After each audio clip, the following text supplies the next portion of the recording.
Hi, Clark. Hi. Where are we going? Throw trash. Throw trash. Yeah, we're gonna throw trash with Kuya. Ayan, ang basura. Basura din. Si Joyce nagdala ng organic. Mm. Is your channel properly fixed? Yes. Sasamahan namin si Calvin. Mag-pass ng resume. I'll go with you. Go with me. You got me so bad, you make it all slow down, not getting closer, you're killing me. You got it so bad. Full-on support. Right? Yeah. Mm. Pagkapasa siya ng What resume. to wear without shoes? No, you have slippers. Go in the car. Oh, okay. Avoid the wet. And then ask Kuya to buckle you up. Nagpa-deliver kami kanina ng aming lunch. So, yung Old Spaghetti Factory is yung brick restaurant. Ayan. Yan. Old Spaghetti Your Factory. destination is on the right. Ay, may bus. Yun. Yan. Tabi ng bowling, tsaka ng, ay bago to, 710. Have the arcade. The what? The arcade. Yung parking. Arcade. Gusto mo nang bumaba dito, Kal?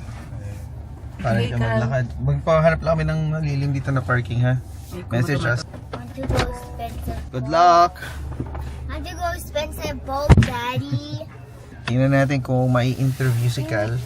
So, ganito ang labanan ng paghahanap ng trabaho dito sa Canada currently, lalo na sa mga graduating students. By referral. So, si Calvin, may kakilala siyang classmate na nagtatrabaho dito. Sinabi niya sa manager, and then ito, nabigyan si Cal ng opportunity na mag-pass ng resume. So, hopefully, matanggap siya. Approximately, nasa 6.4 kilometers away. Pero medyo malayo-layo siya. At least, this will give him the break that he needs. Kung talagang dito siya makakakuha ng experience, di ba? Why not? Ano masasabi mo doon? Yeah, he has to start from somewhere. Yung nga lang, yung distance is, Malayo. Eh, pero... pati yung commute, medyo mahirap. Ito kasi yung easy, not easy, pero yun nga, may referral kasi. So, Oo. mas may higher chance na ma-hire siya. Yung malalapit sa amin, since wala namang kakilala, medyo mas mahirap talaga makapasok, makakuha ng opportunity. Since ito, alam nilang naghahanap sila ng temporary role. So, nag-compute na rin kami para malaman magkano ba yung expenses niya going here, magkano yung potential niya na masisave doon sa pasahod. Ang current minimum wage dito sa Vancouver is how much? You remember? Starting June 1st, 1865. 1865. Yeah. An hour, no? Not bad. Noong nag-umpisa ako dito, $16, parang $16.50 or $16.75 an hour. 1825, sorry. Oh, $18.25. So, antayin natin si Cal.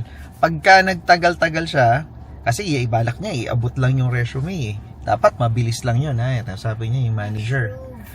Hopefully, pag medyo matagal-tagal, senyalis na yun na parang baka in-interview na, di ba? Why not? Nakaka 5 minuto na siya. Tignan natin kung lalabas ba o magtatagal. But regardless, we're just gonna wait for him and then alamin natin kung anong sinabi sa kanya. Naglalakad. Calvin. We're here. You see? My hand.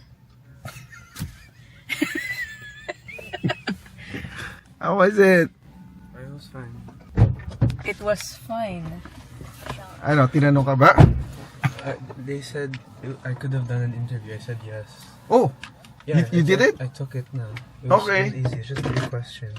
Oh, what was the That question? same questions that you The told. same questions I told you was how often are you available? Why you want to work? Can you tell me about yourself? Did you tell them your availability that I ano told lang? them, I don't know. Certain time lang on days? He told them he can Yeah, work pero- 24 hours a day. Kidding. I told them I can work certain times a day, but once summer reaches, I can work a lot more. What did they say? Ano I sa? said that's fine. Okay. But Did how- you ask them about? They're gonna hear. They asked if I had any questions. I told them yeah, and then What were your questions? There's something about, how, like the work, work environment and stuff. They said they're gonna call me in a week. They'll call. In a week? Yeah. Okay. It was the Okay. manager that interviewed me. Oh, see, I told you, the manager could be there. The manager, Yeah. a female? She said Ah, I female. could set up a time or she could do it now. I said I'd rather do it now. Ah, okay. Yeah, that's good. Yeah, usually kasi pag Proactive. nandyan yung manager, kasi ganun din yung nangyari sa akin sa Best Buy. Mm. Di ba sabi On mo, the sige na, spot. doon na. Interview ka na. Okay, let's go now for dessert. Do they give free food for staff? Ay, tinanong mo ba yun? If you get food or ano? Paano yung? I didn't ask that. We'll soon find out. Good morning. Today is our compressed day. Dapat nag-Gilbert tayo. Anyway, sad news. Dahil I just found out, I think you saw it in one of my vlogs. Di ba bumili tayo ng it's a type of snail. It's called the nerite snail, no? Particularly zebra nerite snail. Bumili tayo ng isa kasi we wanted to, check kung I guess okay ba sila sa aquarium natin with the flower horn, and how will it react and thrive. Ang isang factor na rin kung bakit tayo bumili na madami, which is a good thing, is yung available stock is iisa na lang. Sadly, our snail passed away. Ito na nga siya. Gaano katagal lang siya sa atin? I think 6 or 7 days, maybe 8 days max. And dito kasi sa PetSmart, pag bumili ka ng any item sa kanila, especially if it's like a livestock, could be, a bird, a fish, and it died well within 14 days, you can either get a refund or have it replaced. Ganda, di ba? Kasi nga, some of yung mga binibenta nila dito, lalo na if it's like, kararating lang, it's the only last of the few stocks that's left. Some of them are, potentially not healthy, or napagpilian na ba kung tatawagin mo sa atin, no? And sad to say, siguro this is just one of those items na nung binili natin, it's reaching that point already na pagpilian na. It's been sitting there for quite a while. Less care kasi syempre pag nasa pet shop ka, hindi naman yan talagang well taken care of eh.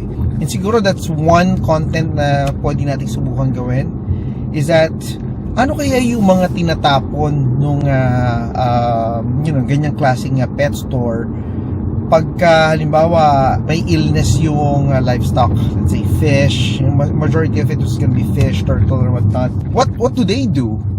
I've seen sa YouTube videos wherein yung iba, they go to they have this garbage bin, and then they look for items that were thrown by the pet store. And you'll see some of them are actually livestock, like fish, turtles, or either iisa na lang tapos merong bagong delivery and they need a space. Some of them will be discarded, things like that. I'm wondering, if in case meron kayang ganun yung pet store na pinagbibilan natin. I'm just curious. Siguro ang gawin natin mamaya, isusoli ko na muna to. Good thing I have the receipt with me. After ko siyang isoli, essentially ang gagawin natin, we'll go around the area. Baka naman merong ganong klase na siguro in one of our contents, something that we might try doing, just out of curiosity. Baka malay mo, meron tayong mga isda na pwede nating ma-save and ma-rehome in a sense instead of them being discarded, di ba?